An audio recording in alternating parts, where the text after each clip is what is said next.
Welcome back to End Times Prophecy News. FLOTUS Melania Trump may have let cat out of the bag about bipartisan health care meeting. An earlier statement from First Lady Melania suggests Trump's health care meeting will include individuals from both parties. Tonight we come together as one nation, leaving political labels and partisan interests behind. Democrats are furious over new DNC chair. Check out what's trending on Twitter. They're furious? Why would they be furious? Following the decision to make Tom Perez the next DNC chair, Democrats are furious and Republicans rejoice in seeing Dem exit trend on Twitter, the Gateway Pundit reports. The only people who are angered by the decision to make Tom Perez the next DNC chair are the Democrats. Republicans are actually very happy that he was selected for the position, although they would have been just as happy with Keith Ellison, because both candidates ensure the Republicans are going to gain even more ground over the next few years, as both are terrible candidates. Ellison, however, is maybe God had something to do about this one, huh? Ellison, however, is controversial Muslim who has strong ties to radical Muslim organizations and is very anti-Semitic, as I've said many times, the Muslim propaganda machine.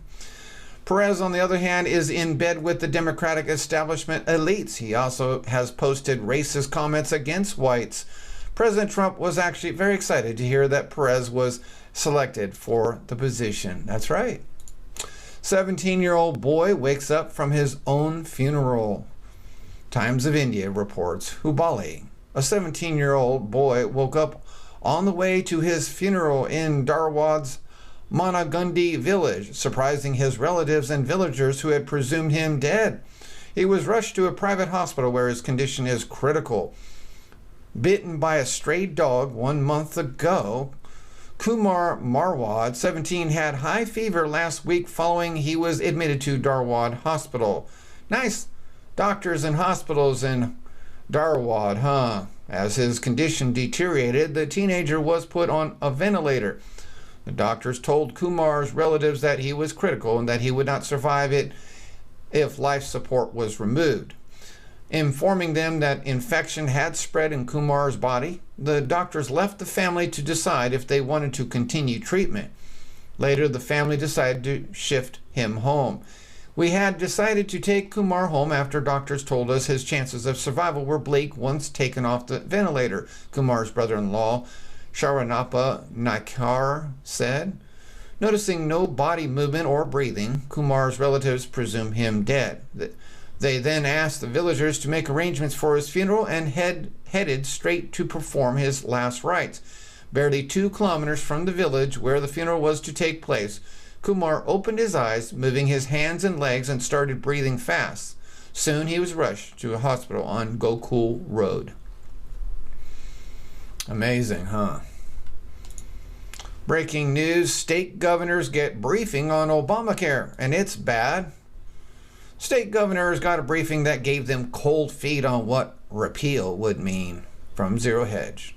Several days after Goldman Sachs explained in theory why hopes for a quick repeal and replace of Obamacare are now extinguished, and even repair and rename is looking bad, overnight state governors meeting in Washington got the bad news in practice when a presentation from Avalere Health and McKinsey warned that the policies proposed by Republican congressional leaders to repeal and replace Obamacare's signature health care law would lead millions of people to lose their health coverage, whilst states lose billions in federal funding.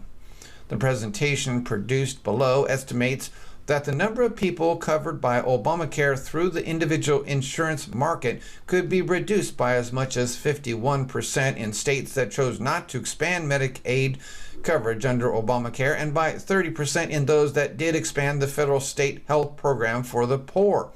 The governor's meetings came at a pivotal moment in the debate over the future of the health law, which Republicans have pledged to overturn.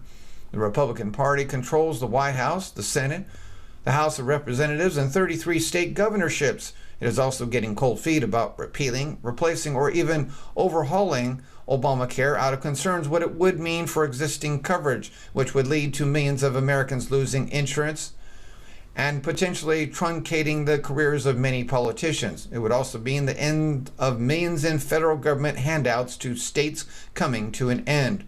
Roughly 12 million people gained Medicaid coverage after Obamacare broadened eligibility for the program. From 2014 through the middle of 2015, states got $79 billion of extra funding from the Medicaid expansion, according to the Kaiser Family Foundation.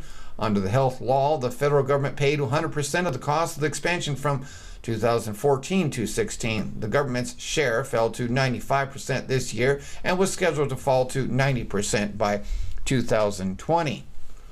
On the other hand, Obamacare premiums for those paying into the program have soared in the past 2 years, sucking up a substantial portion of U.S. household disposable income and leading to widespread displeasure among the U.S. middle class with the existing format of the health care law.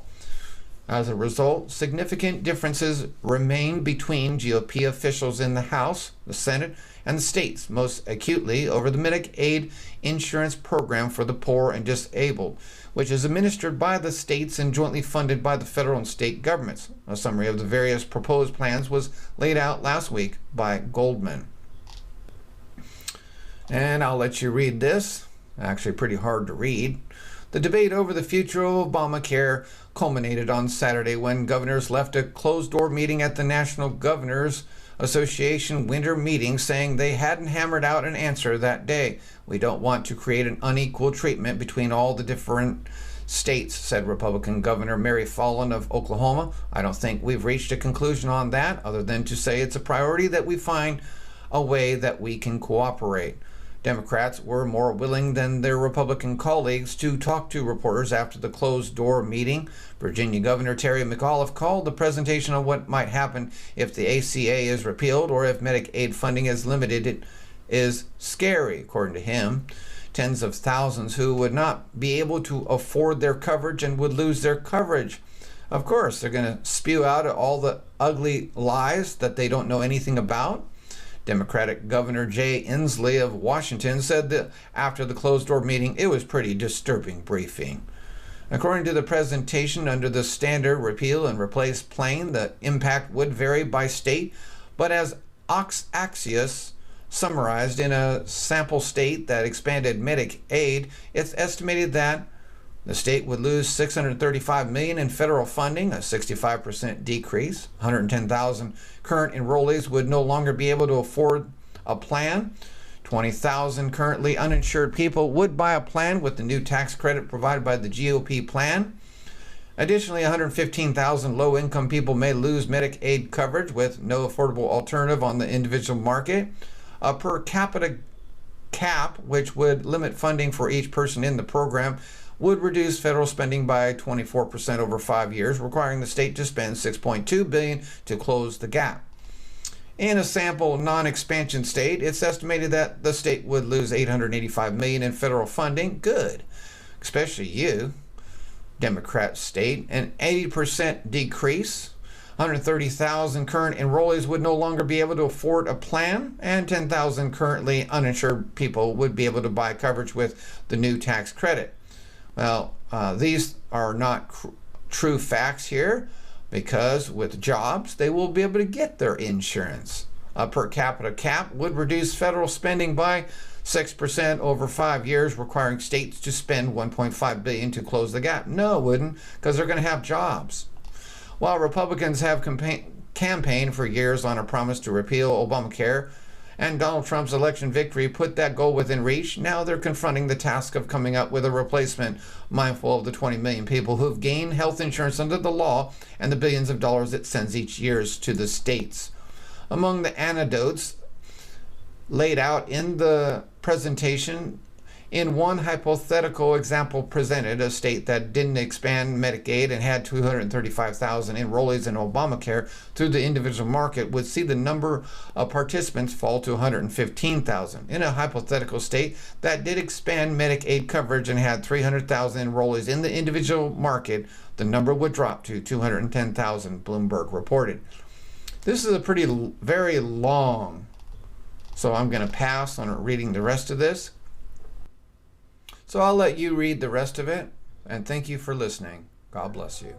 If my people, which are called by my name, shall humble themselves, and pray, and seek my face, and turn from their wicked ways, then will I hear from heaven, and will forgive their sin, and will heal their land.